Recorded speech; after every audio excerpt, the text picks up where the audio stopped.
morning, students, and welcome to the class. In previous class, we have read lesson number 3, in which we heard a story of three little pigs, and we read about kacha house and pakka houses. आज हम इसी के आगे read करेंगे।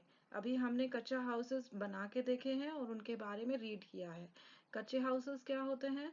कच्चा house वो होते हैं जो कि मड, वुड और स्ट्रॉ से बने हुए होते हैं, जो आसानी से टूट जाते हैं और वो केवल कुछ जगहों पर होते हैं और जगह के हिसाब से उन्हें बनाया जाता है। ठीक है, तो आज हम इसके आगे रीड करेंगे। तो बच्चों, पेज नंबर 197 ओपन करेंगे आपकी बुक का। पेज नंबर 197 पे आपके सामने एक फोटो बने हुए हैं। उसमें एक बंगलो बना है, फ्लैट्स बने हैं और मल्टी स्टोरी अपार्टमेंट्स बने हैं। बंगलो का मतलब होता है कि इसमें ये एक मकान है और इस पूरे मकान में एक फैमिली रहती है। फ्लैट्स का मतलब होता है ये 2 और 3 फ्लोर्स का बिल्डिंग होती है। मतलब इसमें एक के ऊपर एक करके 2 या 3 अलग अलग घर बने होते हैं और उनमें अलग अलग फैमिली रहती है। इसके बाद है multi storey apartment. Multi storey apartments में बहुत सारे फ्लोर्स होते हैं। बिल्डिंग के हिसाब से या उसकी जगह के हिसाब से 25 या इससे भी ज्यादा स्टोरीज बना के और उनमें लोगों को अलग अलग फैमिलीज को रखा जाता है। हर अलग अलग फ्लोर पे अलग अलग फैमिलीज रहते हैं। देखो आपके सामने फोटो बने हुए हैं। उन फोटो में एक के ऊपर एक के ऊपर एक कई सारे मकान बने हुए हैं। इन सभी घरों में अलग अलग फैमिलीज रहती हैं, तो इन्हें हम फ्लैट्स बोलते हैं। छोटे अगर बिल्डिंग्स होती हैं तो उन्हें हम फ्लैट्स बोलते हैं, और अगर बड़ी बड़ी बिल्डिंग्स होती हैं तो उसे हम अपार्टमेंट्स बोलते हैं। तो बच्चों, इसके आगे अब हम रीड करेंगे। वहां पर एक बच्चा आप लोगों के सामने कुछ राइट कर रहा है। नाउ उसके आगे हम रीड करेंगे। Discuss about each of the house above. Collect information about them and make presentation slides on the computer based on that knowledge. Take the help of your computer teacher or elders at home. अब यहाँ पर आपके लिए एक छोटा सा task है। आप अपने घर में एक शीट लीजिए, अपने मम्मी पापा की मदद से। आपने अभी कच्चा हाउसेस और पक्का हाउसेस पढ़े हैं और आपने अभी फोटोज भी देखे हैं ढेर सारे। तो आप अपने घर में एक शीट लीजिए, उसे 2 पार्ट्स में डिवाइड कीजिए। एक में लिखिए कच्चा हाउस, दूसरे में लिखिए पक्का हाउस, और फिर उसमें आप कच्चे हाउस के नीचे आप हार्ट्स या कारवा, हाउस बोट, इस तरीके के कच्चे हाउसेस की फोटोज या तो खुद ड्रॉ कर सकते हैं या फिर आप उसे चिपका सकते हैं। इसके बाद आप दूसरी साइड पक्का हाउस वाले साइड में आप बंगलोज और फ्लैट्स, मल्टी स्टोरी अपार्टमेंट्स, ये सब आप ड्रॉ कर सकते हैं या फिर उसकी फोटोज को लगा सकते हैं और फिर इसे अपने घर में आप किसी भी वॉल पे लगा लीजिएगा। ठीक है, अब इसके आगे देखिए, आपको एक क्वेश्चन दिया हुआ है ब्लू कलर में। आप सब ब्लू कलर में वो क्वेश्चन रीड करेंगे मेरे साथ में। Have you noticed the roof of your house? What shape it is? अब आप सभी के घर में रूफ्स तो हैं। रूफ का मतलब होता है छत। छत पे जाइए और अपने छत का शेप देखिए, वो किस शेप में होता है। सबके घर का अलग अलग शेप में होता है। किसी के घर में स्क्वायर शेप में होता है, किसी का घर रेक्टेंगुलर शेप का होता है। तो आपकी छत किस किस शेप में है? स्क्वायर शेप में है, या आपकी छत रेक्टेंगुलर शेप में है, या और किसी शेप में है। कुछ बच्चे जो हैं वो हट्स में रहते हैं, तो वो स्लैंटिंग होते हैं, उनकी छत जो होती है वो ट्रायंगुलर शेप में होती है। तो आप अपने घर के ऊपर जाइए, छत पे देखिए और फिर उधर पे आपकी छत का क्या शेप है उसके अकॉर्डिंग आप इस फिल इन द ब्लैंक्स में उसको लिख सकते हैं। जैसे मेरे घर की छत है रेक्टेंगुलर, तो मैं वहां पर रेक्टेंगल लिखूंगी। ठीक है, अगर आपके घर की छत स्क्वायर है तो आप वहां पर स्क्वायर लिख लीजिएगा। ठीक है,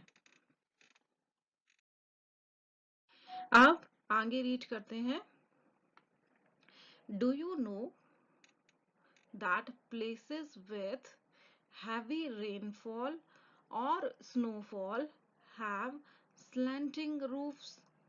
They allow the water or snow to slide down to the ground. अब इसका मतलब होता है कि जो हट्स होते हैं, या देखिए यहाँ पर आपके सामने एक एक छत बनी हुई है और वो ट्रायंगुलर शेप में है, मतलब उसकी जो छत है वो स्लैंटिंग है। स्लैंटिंग का मतलब होता है फिसलने वाली, है ना। तो फिसलने वाली उसकी छत बनी हुई है। इसको ऐसे क्यों बनाते हैं? कुछ कुछ बिल्डिंग्स की तो फ्लैट होती हैं, लेकिन कुछ बिल्डिंग्स की इस तरीके की स्लैंटिंग्स ही होती हैं। तो ऐसी क्यों बनाते हैं? इसका कारण है कि जहां पर बहुत ज्यादा पानी गिरता है या फिर बहुत ज्यादा बर्फ पड़ती है तो उनकी छतों पे पानी भरा जाता है या फिर बर्फ जमा हो जाती है। ऐसी हालात में उनकी छत में पानी नीचे घर के अंदर आने लगता है। तो उससे बचने के लिए ये लोग इस तरह की छत बनाते हैं जिससे पानी को आसानी से निकल जाए, पानी भी नीचे निकल जाता है और दूसरी तरफ से मतलब अगर बर्फ गिरती है तो वो बर्फ भी नीचे फिसल जाती है, इसलिए इस तरह की स्लैंटिंग रूफ्स होती हैं। अब आगे रीड करो। In dry areas and plains we find flat roofs. It helps sun rays to spread evenly for the temperature to be equal in all the rooms. अब जैसे हमारे घर हैं, मैंने देखा है कि हमारे घर में ज्यादातर सभी के घर जो होते हैं वो उनके घर की छत जो होती है वो फ्लैट होती है। रूफ्स का मतलब होता है फ्लैट, ROOF, रूफ मतलब छत। छत पे हमारे घर की सबकी छत जो होती है वो फ्लैट होती है। तो फ्लैट क्यों होती है? फ्लैट इसलिए होती है क्योंकि हमारे यहाँ पे ज्यादा बारिश नहीं होती और गर्मी भी बहुत पड़ती है। तो इससे होता क्या है, जब धूप आती है या जब जब धूप पड़ती है तो धूप होती है वो छत पे सभी जगह पर फैल जाती है। आप अभी छत पे जाके देखना, आपके पूरी छत पे दिन के टाइम पे पूरी छत पे आपको धूप दिखाई देती है। तो इस धूप से क्या होता है, जब धूप पड़ती है छत पे तो आपकी छत से पूरा घर के अंदर वो टेम्परेचर एक जैसा बना के रखती है। अब आप अपने घर के कमरों में जाके देखिए, आप जाके देखोगे कि आपके सभी कमरों में एक जैसा टेम्परेचर है। जिस जिस जिस कमरे की छत पे धूप आती है उस कमरे की छत उस कमर वो कमरा आपके लिए अलग टेम्परेचर रहता है, लेकिन जिस कमरे की छत पे धूप नहीं आती है उस कमरे का टेम्परेचर अलग होता है। टेम्परेचर का मतलब होता है मौसम। ठीक है, तो आप इस चीज को चेक करिएगा। ठीक है, अब आगे रीड करते हैं। नेक्स्ट पेज है पेज नंबर 198। यहाँ पर आपके सामने एक घर बना हुआ है। ज्यादातर सभी के घरों में ये कुछ बेसिक चीजें होती हैं। अब हम इसके बारे में थोड़ा सा रीड करेंगे। अब ये क्या क्या होते हैं? ये पार्ट्स ऑफ हाउस है। पार्ट्स ऑफ हाउस मतलब, अब पढ़ो मेरे साथ, पढ़ेंगे सब लोग। Parts of a house, the picture below describes about the different parts of a house. इसका मतलब होता है कि ये जो नीचे फोटो दिख रही है इसमें एक घर है बना हुआ है और उस घर के अलग अलग हिस्से दिखाए गए हैं। ज्यादातर सभी घरों में ये पार्ट्स होते हैं। तो इसके बारे में हम आगे पढ़ते हैं कि कौन कौन से पार्ट्स हमारे घर में होते हैं। अब सबसे पहले तो ऊपर देखिए, ऊपर सबसे ऊपर होती है रूफ। तो इधर रीड करिए, roof is the covering on the upper most part of the house. सबके घरों के ऊपर छत होती है। छत का काम होता है आपके घर के छत को कवर करना। मतलब अगर छत नहीं हो तो आपका घर खुला रहेगा, और खुला रहेगा तो उसमें से बारिश हुई तो पानी नीचे अंदर आएगा आपके घर में, या धूप पड़ेगी तो धूप आपके घर के अंदर पड़ेगी। तो इसीलिए आपके घर में छत बनाई जाती है, ताकि आपके घर की छत में से बारिश हो तो पानी निकल जाए, धूप भी आपके घर के अंदर ना आए। ठीक है। इसके बाद होती हैं walls. Walls divide the rooms. अब देखिए इस घर में पिंक कलर की वॉल्स बनी हुई है। आपके घर में कौन से कलर की वॉल्स बनी हुई हैं? ठीक है। तो यहाँ पे वॉल्स क्या करती हैं? वॉल्स मतलब होता है दीवार। दीवार एक कमरे को दूसरे कमरे से अलग करने का काम करती है। सभी के घरों में अलग अलग कमरे बने हुए हैं ना, तो सभी के घर जो है बीच में दीवार खड़ी हुई होती है, और उसी से ही वो अलग अलग कमरे बनाते हैं। इसके बाद है ceiling. Ceiling is the part of a room that is over our head. अब जब आप घर के ऊपर खड़े होगे तो आप छत पे खड़े हो, लेकिन जब आप घर के अंदर खड़े हो और आप जब ऊपर देखते हो रूम में, तो जिधर पे फैन लगाते हैं या आप लाइट लगाते हो तो उसे बोलते हैं सीलिंग। सीलिंग मतलब ये जो रूम में ऊपर का पार्ट है जहां पर हम फैन लगाते हैं, उसे हम सीलिंग बोलते हैं। ये सभी रूमों में होती है, आपके सभी रूम में रहेगी। ठीक है। आगे रीड करेंगे। अब इसके बाद होता है floor. Floor is the surface of a room on which we stand. Floor का मतलब होता है कि नीचे की जमीन। आपके कमरे में या घर में आप जिसके ऊपर खड़े होते हो उसे हम फ्लोर कहते हैं। ठीक है। Floor is the surface of a room on which we stand. Door. Door is the opening through which we enter the room और हाउस। अब डोर की क्या जरूरत होती है? डोर की जरूरत होती है क्योंकि इसी की मदद से हम अपने घर के अंदर जा पाते हैं और बाहर आ पाते हैं। इसे बंद रखते हैं ताकि कोई चोर आपके घर में ना आए, तो इसलिए ये डोर होता है आपके घर में। ठीक है। तो चार कौन कौन सी चीजें हुई हमारे घर में? रूफ, सीलिंग, वॉल्स, फ्लोर और डोर, है ना। तो इसके अलावा अब आगे रीड करते हैं। अब यहाँ पर इस पेज पे, पेज नंबर 199, यहाँ पर आपको कुछ लोग दिखाए गए हैं जो अपना अलग अलग काम कर रहे हैं। ये वो लोग हैं जो हमारा घर बनाते हैं। तो सब मेरे साथ रीड करो ऊपर से। Visit a construction site, watch how these people help in the construction of a house.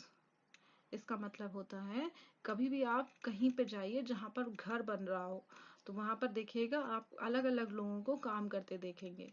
अब आप उन लोगों को देखना कि वो लोग एक घर बनाने के लिए क्या क्या काम कर रहे हैं, और फिर आप अंदाजा लगाइएगा कि ये कौन है। तो अब आपका घर बनाने के लिए कौन कौन लोग होते हैं? तो सबसे पहले बना है वो एक आदमी खड़ा हुआ है, उसके हाथ में एक पेपर है और उसने एक कैप पहन रखी है येलो कलर की। तो वो कौन है? उस बॉक्स में लिखा है an architect. Architect. An architect makes the drying of the house. मतलब आर्किटेक्ट वो होता है जो हमारे घर की ड्राइंग बनाता है। पहले आपको ड्राइंग बनानी होती है, उसी के बाद आप अपना घर बना पाते हो। इसके बाद नेक्स्ट वाले में देखो एक आदमी है, वो ईंटें लगा रहा है। तो ईंटें आपके घर में कैसे लगाता है, कौन लगाता है? तो आप मेरे साथ रीड करो। ए Mason lays bricks by using a mix of sand and cement। Mason का मतलब होता है मिस्त्री। मैसॉन जो होता है ये घर में ब्रिक्स लगाने, ब्रिक्स मतलब ईंटें लगाने का काम करता है, हमारी घर की दीवार बनाने का काम करता है। किस चीज की मदद से करता है? तो ये सीमेंट और सैंड की मदद से उनको बनाने का काम करता है। अब इसके बाद में थर्ड में एक आदमी पेंट कर रहा है, तो वो कौन है? A painter paints wall, doors and windows। तो वो एक पेंटर है। पेंटर हमारे घर के वॉल्स, डोर्स और विंडोज को पेंट करता है। इसके बाद में एक आदमी है जो लकड़ी का काम कर रहा है। अब लकड़ी का काम कौन करता है?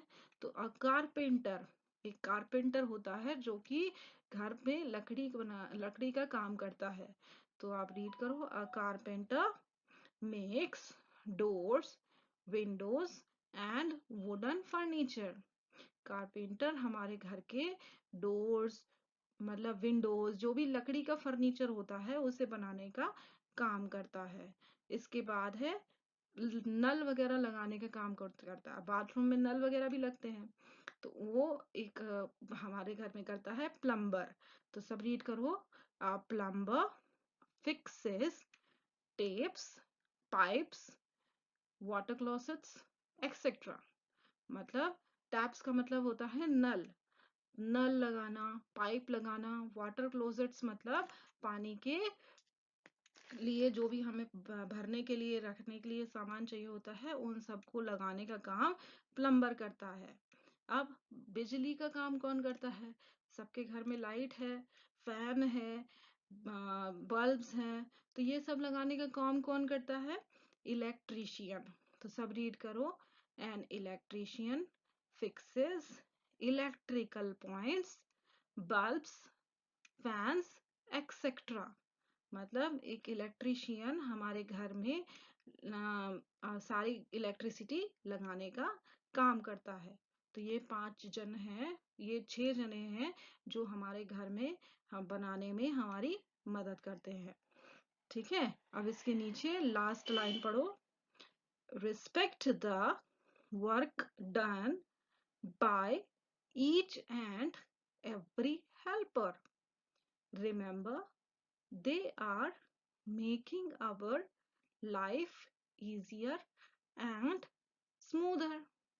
इसका मतलब होता है कि ये सभी लोग जो है हमारा घर बनाने में हमारी मदद करते हैं, ये सब हमारे हेल्पर होते हैं। ये सब हमारी लाइफ को इजी और स्मूथ बनाने का काम करते हैं। तो हमें इनके काम को बहुत रिस्पेक्ट देनी चाहिए, इन लोगों को भी बहुत रिस्पेक्ट देनी चाहिए। तो यहाँ पर हमारा लेसन खत्म होता है। अब आगे के लिए आगे की एक्सरसाइज हम नेक्स्ट क्लास में करेंगे। ठीक है, थैंक यू, गुड बाय।